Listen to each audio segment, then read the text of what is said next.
எல்லாருக்கும் வணக்கங்க. இன்றைக்கி அனிதா புஷ்பானு குப்புசாமி யூடியூப் சேனலில் உங்களெல்லாம் சந்திக்கிறதுல ரொம்ப ரொம்ப மகிழ்ச்சிங்க. இன்றைக்கி நான் ஒரு டிஃபன் ஐட்டம் செய்து காமிக்க போகிறேன். ஏன்னா நிறைய பேர் கமெண்ட்ஸில் வந்துட்டு மெயின் ஃபுட்டெல்லாம் நாங்கள் செஞ்சிடறோம் மேடம், தாளிக்கிற சாதம் இல்லாட்டியாவது செஞ்சிடறோம், பட் வந்து டிஃபன் வெரைட்டி கொஞ்சம் குவிக்காக செய்கிறது செஞ்சு காமிங்க, சுவையாகவும் இருக்கணும் ஆரோக்கியமாகவும் இருக்கணும் அப்படின்னு கேட்டிருந்தீங்க. அதனால் இன்றைக்கி பார்த்திங்கன்னா உப்பு உருண்டை செஞ்சு காமிக்க போகிறேங்க. உப்பு உருண்டை வந்து காலையில் டிஃபன்லேயும் சாப்பிட்லாம், இல்லை குழந்தைங்க ஸ்கூலுக்கு போயிட்டு வந்த பின்னாடியும் சாப்பிட்லாம். டிஃபன் பாக்ஸ் வந்து லஞ்ச் பாக்ஸாகவும் எடுத்துகிட்டு போனார், ரொம்ப சுவையாக இருக்கும். முதல்ல அதற்கு தேவையான பொருட்கள் என்னென்னு பார்த்துடலாம். பச்சரிசி 1 கப், அதாவது 200 கிராம். துருவிய தேங்காய் 1/2 கப். கடலைப்பருப்பு 1 டேபிள் ஸ்பூன். உளுத்தம் பருப்பு 1 டேபிள் ஸ்பூன். காய்ந்த மிளகாய் 3. சீரகம் 1 டீஸ்பூன். கடுகு 3/4 டீஸ்பூன். கறிவேப்பிலை இலைகள் 8. உப்பு தேவையான அளவு. எண்ணெய் தேவையான அளவு. உப்பு உருண்டை செய்வதற்கு தேவையான பொருட்கள் எல்லாம் பார்த்துட்டோங்க. இது வந்து இப்போ எப்படி செய்யறதுன்னு பார்த்துடலாம். இப்போ பாருங்கள், நான் அடுப்பில் ஒரு அடுப்பு பற்ற வச்சுங்க, பேன் வச்சுருக்கேன். இன்னொரு அடுப்பில் பார்த்தீங்கன்னா உங்களுக்கு இட்லி பானையில் தண்ணி ஊற்றி, இந்த இட்லியெல்லாம் வேக வைப்போம் இல்லையா, அந்தளவுக்கு தண்ணி ஊற்றி இப்போ வச்சுருக்கேங்க. அது பாட்டுக்கு சூடாகட்டும். இப்போது இந்த உப்பு உருண்டை செய்கிறதுக்கு பார்த்தீங்கன்னா நான் பச்சரிசி எடுத்தேங்க, 200 கிராம் எடுத்திருக்கேன், அதாவது 1 கப் வருங்க. இப்போ கப்பு உங்களுக்கு எல்லாத்துக்கும் மெஷர்மெண்ட் ரொம்ப குழம்புறீங்க. இந்த கப்பில் 1 கப்புன்னு வைங்களேன். அப்போ நான் இதே கப்பில் தான் பார்த்தீங்கன்னா 1/2 கப் எடுப்பேன். அடுத்தது இந்த தேங்காய் பார்த்தீங்கன்னா அதே கப் தான், அது அரை கப் எடுத்திருக்கேன். அப்போ உங்களுக்கு கப் மெஷர்மெண்ட் ஒரே மாதிரி வச்சுக்கோங்க. இந்த பச்சரிசி இருக்கு இல்லையா, 1 மணி நேரம் ஊற போட்டுங்க, தண்ணியை நல்லா வடிகட்டி இது வச்சுருக்கேன். இப்போ இதை நம்ம அரைக்க போகிறோம். மிக்சி ஜாரில் போட்டு அரைச்சிக்கலாம். இந்த ரவா பதத்தில் அரைச்சா போருங்க, இந்த ரொம்ப அரைச்சா நல்லா இருக்காது. இது இதில் கொஞ்சம் உப்பு சேர்த்துக்கலாங்க.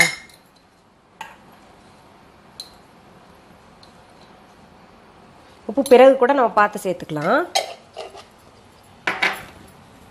போதுமான அளவு தண்ணி ஊற்றிக்கலாம்.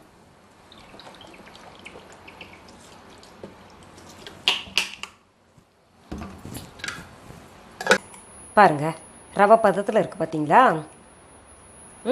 சரி, அடுத்தது என்ன செய்யணும்னு பார்க்கலாங்க. நல்லா தண்ணியாக இருந்தால் கூட கவலைப்படாதீங்க, இவ்வளோ தண்ணி இருக்கலாம். அடுத்தது இந்த பேன் வச்சுருந்தேன் இல்லையா, அது சூடாயிடுச்சு. இதில் தேவையான அளவு எண்ணெய் சேர்த்துக்கலாங்க. ஒரு 3 டீஸ்பூன் போல் சேர்த்துக்கோங்க. முதல்ல கடுகு போட்டுக்கலாங்க. அடுத்தது கடலைப்பருப்பு போட்டுக்கலாம். அடுத்தது உளுத்தம்பருப்பு போட்டுக்கலாங்க.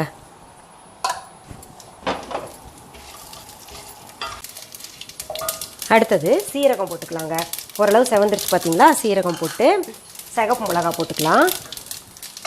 அடுத்தது கறிவேப்பிலை இலைகள் போட்டுக்கலாங்க.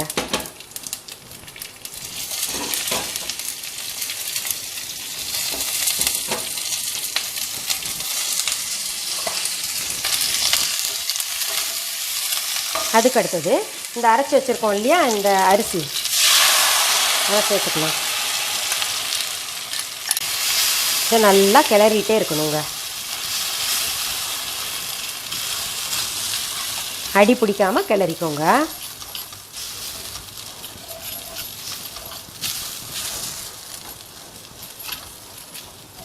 ஒரு மாதிரி பாதி வெந்த மாதிரி வரும், அது வரைக்கும் நீங்கள் கிளறிட்டே இருங்க. நல்லா சிம்மில் வச்சு கிளறணும். இதுக்கு நடுவில் நீங்கள் உப்பு பார்த்துக்கணுங்க.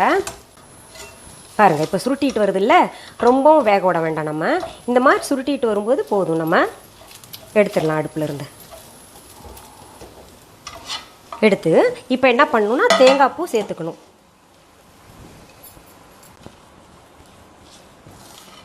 நல்லா கிளறி விட்டுணுங்க, ஈவனாக ஆகணும். தேங்காய் பூ எல்லா இடத்துலையும் போட்டு ஆறின பின்னாடி கூட கையால் ஒரு தடவை பெசரிக்கலாம். நல்லா ஆறிடுச்சு. நான் தேங்காய் பூவெல்லாம் போட்டேன்ல, நல்லா சைடில் இருந்ததெல்லாம் சேர்த்து நல்லா இதுக்குள்ளே மிக்ஸ் பண்ணிட்டேன். உப்பும் சரியாக இருக்குது. இப்போது இந்த இட்லி தட்டு இருக்கு இல்லைங்க, இந்த இட்லி தட்டில் இது நான்ஸ்டிக்குன்றனால நான் எண்ணெய் தடவலை, நீங்கள் எண்ணெய் தடவிக்கோங்க. வேணா எவ்வளோ சைஸ் உருண்டை வேணுமோ அதை நீங்கள் பார்த்து உருட்டிக்கோங்க. பாருங்கள், இந்தளவு உருண்டை பிடிச்சி நம்ம இட்லி தட்டில் வேக வச்சிடலாம். இப்போது நம்ம அந்த உருண்டை பிடிச்சதில் பாருங்கள் 14 உருண்டை வந்திருக்குங்க. ஒரு 200 கிராம் அரிசிக்கு ஒரு மீடியம் சைஸ் உருண்டை 14 வந்திருக்கு. அது ஃபேமிலி மெம்பர்ஸ் பார்த்தீங்கன்னா உங்களுக்கு 4 பேர் இருந்தாங்கன்னா ஒரு அரை கிலோ எப்படி இருந்தாலும் போடணும் நம்ம அரிசி. அதுக்கேற்ற மாதிரி நீங்கள் எல்லாம் மாற்றிக்கோங்க. இப்போ பாருங்கள், இது நம்ம ஸ்டீமில் வச்சு எடுக்கணும். இப்போ எப்படி இட்லியை வேக வைக்கிறோமோ அந்த மாதிரி இதையும் வேக வச்சு எடுக்கணுங்க. தண்ணி பாத்திரத்தில் தண்ணி ஊற்றிருக்கேன், அது ஊற்றிடணும் மறக்காமல். இப்போ ஸ்டீமில் வேக வச்சிடலாம். இப்போது இது வெந்துருச்சான்னு பார்க்கலாங்க. நான் கிட்டத்தட்ட ஒரு 10 நிமிஷம் வேக வச்சுருந்தேன். ஒரு 8லேருந்து 10 நிமிஷம் வேக வைக்கலாம். நம்ம சரியான பதத்தில் இருக்குது பாருங்கள், நேரமே காமிச்சு கொடுக்கும் நமக்கு வெந்துருச்சான்னு. சரி, உப்பு உருண்டையில் என்ன ஆரோக்கியம் இருக்குது அப்படின்னு நினைப்பீங்க. அதாவது பார்த்தீங்கன்னா அதில் அரிசி போட்டிருக்கோம், அதில் தேங்காய் பூ சேர்த்துருக்கோம். அந்த கடலைப்பருப்பு உளுத்தம்பருப்பு எல்லாம் ரொம்ப நல்லது, உங்களுக்கு தெரியும் இல்லையா. அதில் ப்ரோட்டீன் இருக்குது. உளுத்தம்பருப்பு பார்த்தீங்கன்னா இடுப்பு கொஞ்சம் பலம் கொடுக்கறதுக்கெல்லாம் உளுத்தம்பருப்பு இருக்குது. கருவேப்பிலை சேர்த்துருக்கோம், முடிக்கு நல்லது. அரிசி வந்து என்ன ஆரோக்கியம், அரிசி தான் நாங்கள் குறைச்சிக்கிட்டு வர்றோமே அப்படின்னு நினைப்பீங்க. அது தவறுங்க. எல்லாருமே பார்த்தீங்கன்னா பெரிய தப்பு செய்கிறாங்க. அரிசி சேர்க்கக்கூடாதுன்னு சொல்லிட்டு ஒரு வேளையாவது கட்டாயம் அரிசி சோறு சாப்பிடணும். அந்தந்த சீதோஷ்ண நிலைமைக்கு ஏற்ற மாதிரி தான் இறைவன் படைப்பில் எல்லாமே விளையுங்க. அதனால வந்து நம்ம அரிசி சோறு கட்டாயம் ஒரு வேளை சாப்பிடணும். அது சக்கரை வியாதி இருக்கிறவங்களும் சாப்பிடணும், அதுதான் உண்மை, ஃபேக்ட் அது. அதை பற்றி நான் இன்னொரு எபிசோடில் விரிவாக சொல்கிறேன். சரி, இப்போ இது ஆறிடுச்சு. நம்ம வந்து இது மாற்றிக்கலாங்க, ட்ரான்ஸ்ஃபர் பண்ணிவிட்டு. அடுத்தது என்ன, உங்களுக்கு நான் சாப்பிட்டு பார்த்துட்டு டேஸ்ட் நல்லா இருக்கான்னு சொல்ல போகிறேன். நான் இப்போது சாப்பிட்டு சுவையாக வந்திருக்கா, உப்பு சரியாக இருக்கா எல்லாம் பார்க்க போகிறேங்க. பாருங்கள், ஆஹா, உண்மையாலுமே நல்லா இருக்குங்க. எப்படி உள்ளேயும் நல்லா வெந்திருக்கு பார்த்தீங்களா. ரொம்ப நல்லா இருக்கு. சீரகம் வேற போட்டிருக்கோம்ல, சீரகம்லாம் ரொம்ப நல்லது, தொண்டைக்கு நல்லது, டோட்டலாக நம்ம உடம்புக்கே ரொம்ப நல்லதுங்க சீரகம். ரொம்ப சரியான பதத்தில் வந்திருக்கு. இது இப்படியே சாப்பிடணுமா அப்படின்னு கேட்டிங்கன்னா இது கூட ஏதாவது காரமாக நல்லா துவையல் வச்சுக்கோங்க. இந்த உப்பு உருண்டைக்கு சைட் டிஷ் என்ன தெரியுமா, பூண்டு சட்னி, வெங்காய சட்னி, கொத்தமல்லி சட்னி வச்சு சாப்பிட்டிங்கன்னா ஆஹா, சாப்பிட்டே இருக்கலாம். அது இது ஃபுல்லாகவே ஒருத்தரே சாப்பிட்லாம். அடுத்த எபிசோடில் வேற ஒரு தகவலோட நான் உங்களை சந்திக்கிறேன். நன்றி, வணக்கம்.